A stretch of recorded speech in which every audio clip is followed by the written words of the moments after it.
9 social housing units by Atelier Tom Vanhee in Brussels, Belgium.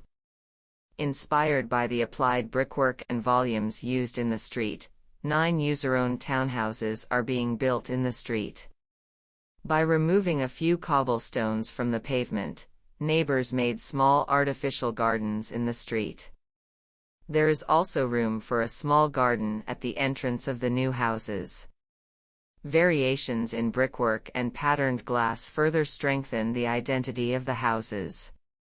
An interior window draws daylight into the center of the living space. We have chosen to use bricks in comparable colors as the context. We used a lot of wood as regrowable material, stairs, railings, doors, and contours around roof windows. Aluminum windows make a nice contrast with the bricks. We used small tiles in the bathrooms to open up the space.